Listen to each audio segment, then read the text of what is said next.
Dear students, a very good morning to one and all. In last session, we have started the designing of helical gears. Okay, तो उसकी basic terminology हमने clear की थी. आज हम लोग जो बात करने वाले हैं यहाँ पे वर्चुअल नंबर ऑफ टीथ के बारे में एंड फोर्स एनालिसिस, जो इसका मेन एस्पेक्ट्स होता है आपका डिज़ाइनिंग का. ओके, देखिए यहाँ पे फर्स्ट ऑफ ऑल हम कंटिन्यू करेंगे वर्चुअल नंबर ऑफ टीथ से. Okay, the pitch cylinder of the helical gear is cut by the plane AA which is normal to the tooth element as shown in figure 4.7. जैसा कि आपका diagram में दिखाया गया है. तो जहाँ पे आपका जो पिच सिलेंडर है आपका, वो जो हेलिकल गियर का, वो किसके लॉन्ग आपका कट किया जाता है आपका प्लेन AA के long which is normal to the tooth element as shown in figure.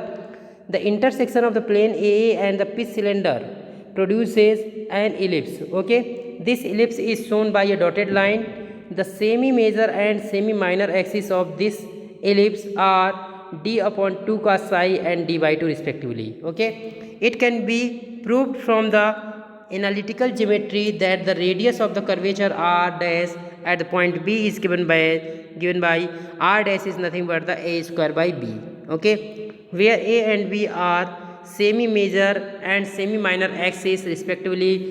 So on substituting the values of the a and b in the expression of for r dash, तो r dash equal to क्या हो जाएगा d upon 2 times of cos square Sai.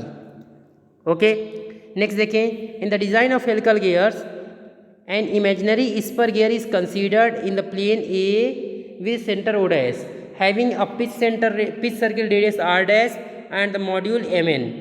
It is called a formative or virtual spur gear. It is called a formative or virtual spur gear.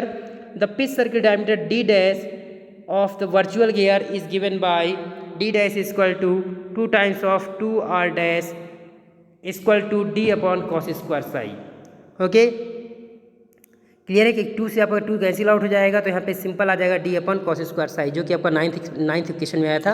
10th आपको ये मिल जाएगी, 2 times of R हो जाएगा. Okay, so now the number of teeth Z dash on the imaginary spur gear is called the virtual number of teeth which is given by Z dash is equal to क्या हो जाएगा आपका Z is equal to जो जितना circumference है यानी कि 2 pi R dash upon the PN यानी कि नॉर्मल जो पिच है.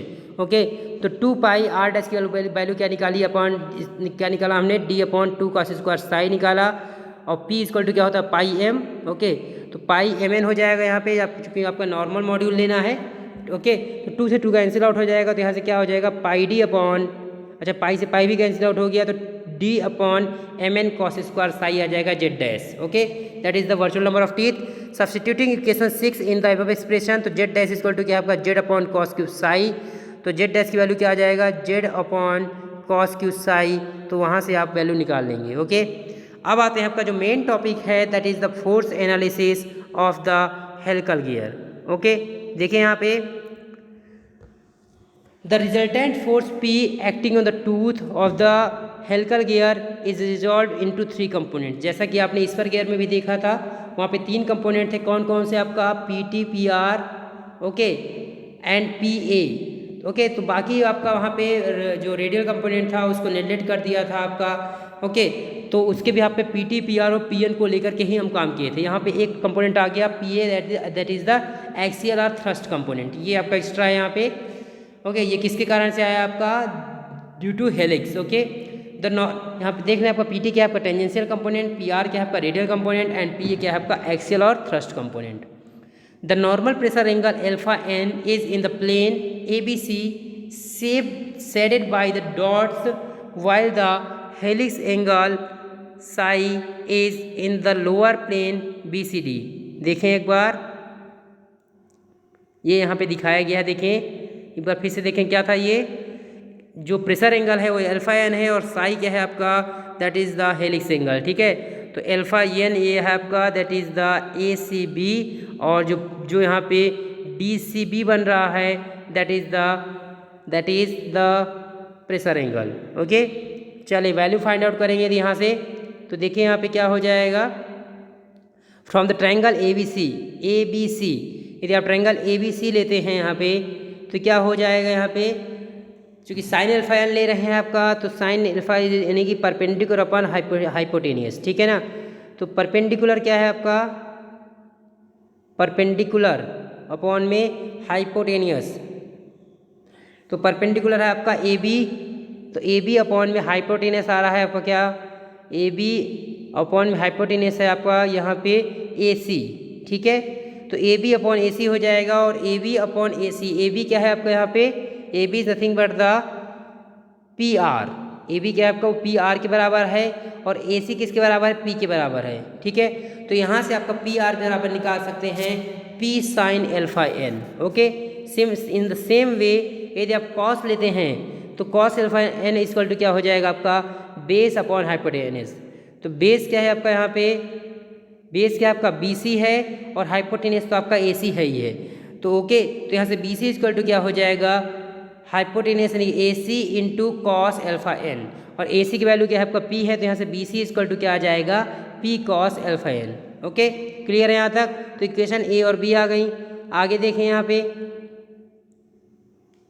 अच्छा नीचे पर ट्रायंगल बना भी हुआ है, हमें ज़्यादा परेशान होने की ज़रूरत नहीं है। यानी कि जो ये जो इक्वेशंस आई हैं, कौन सी इक्वेशन आपका हमने क्या लिया था, equation triangle A B C आपने लिया था, ए बी सी ट्रायंगल लिया था। तो यहाँ से क्या हो जाएगा, यदि पहले हमने क्या लिया था, आपने साइन अल्फा लिया, तो sine alpha equal to perpendicular पर हाइपोटेनियस, परपेंडिकुलर कितना है आपका पी आर, हाइपोटेनियस पी, तो पी आर बाई पी हो जाएगा। तो पी आर बराबर क्या हो जाएगा, पी साइन अल्फा हो जाएगा, पी साइन अल्फा एन हो जाएगा। सिमिलरली यदि कॉस लेंगे आपका, तो कॉस अल्फा एन बराबर क्या हो जाएगा, बेस अपॉन हाइपोटेनियस, बेस क्या है बी सी अपॉन ए सी, और ए सी क्या है आपका पी है, तो बी सी इक्वल टू क्या हो जाएगा, पी साइन से पी कॉस अल्फा एन हो जाएगा, तो पी कॉस अल्फा एन हो गया। तो इक्वेशन ए और बी इस तरह से आ जाएंगी। आगे देखें यहाँ पे, अब हम क्या कर रहे हैं, आपका ट्रायंगल बी डी सी ले रहे हैं, ये राइट साइड वाला बी डी सी लेंगे। तो बी डी सी के लिए क्या करना पड़ेगा, देखें यहाँ पे फर्स्ट ऑफ ऑल क्या निकालना है आपको, यहाँ पे साइन साई लिया है, ठीक है ना। तो साइन साई यानी कि परपेंडिकुलर पर हाइपोटेनियस, परपेंडिकुलर यानी कि बी डी, और हाइपोटेनियस क्या है आपका बी सी, ओके। तो बी डी क्या है आपका P A upon B C, okay. तो sine psi equal to P A upon B C, okay.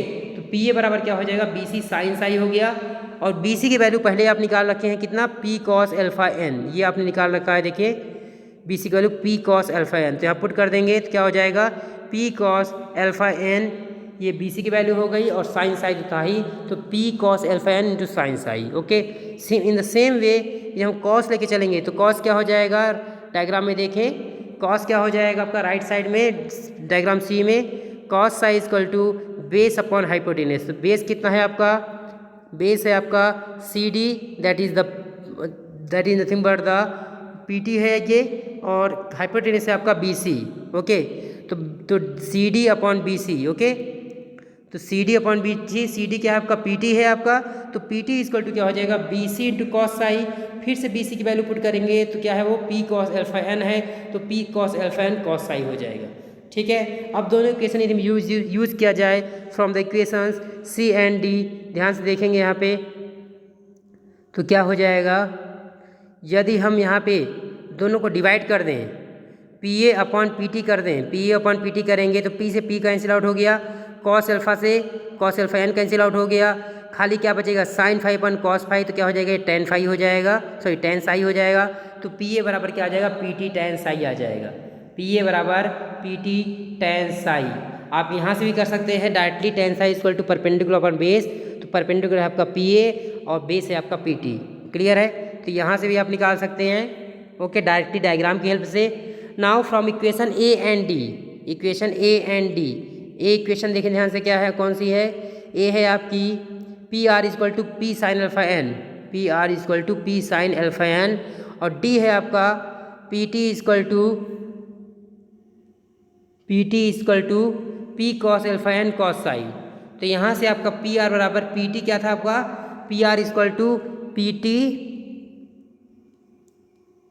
P R equal to P sine alpha N थी ना, तो P R equal to P sine alpha N था, तो P की value put करेंगे यहाँ से तो कितना हो जाएगा, पी आर इक्वल टू क्या आ जाएगा यहाँ पे, P T tan alpha N upon cos psi, clear है ये, हाँ जी। So now the tangential component is calculated from the relationship P T equal to 2mt/d। तो यहाँ से PT आपका where MT is the tangential torque, D is the pitch circle diameter. So now in examples of gear tooth force, it is often required to find out the magnitude and direction of the three components. So the magnitudes are determined by using the following four equations. MT is equal to 16 to the power 6 kilowatt upon 2 pi NP, PT is equal to 2 MT upon DP, PR is equal to PT tan alpha n upon cos psi and PA बराबर PT tan psi, जो भी आपने हमने find out किया. Okay, where the suffix P is used for the pinion. Okay, so हम इस तरह से आपका फोर्स एनालिसिस आपने किया. ओके, सो आज के लिए इतना ही. Okay, thank you so much. In next session we will start the design of bevel gear. Okay, thank you.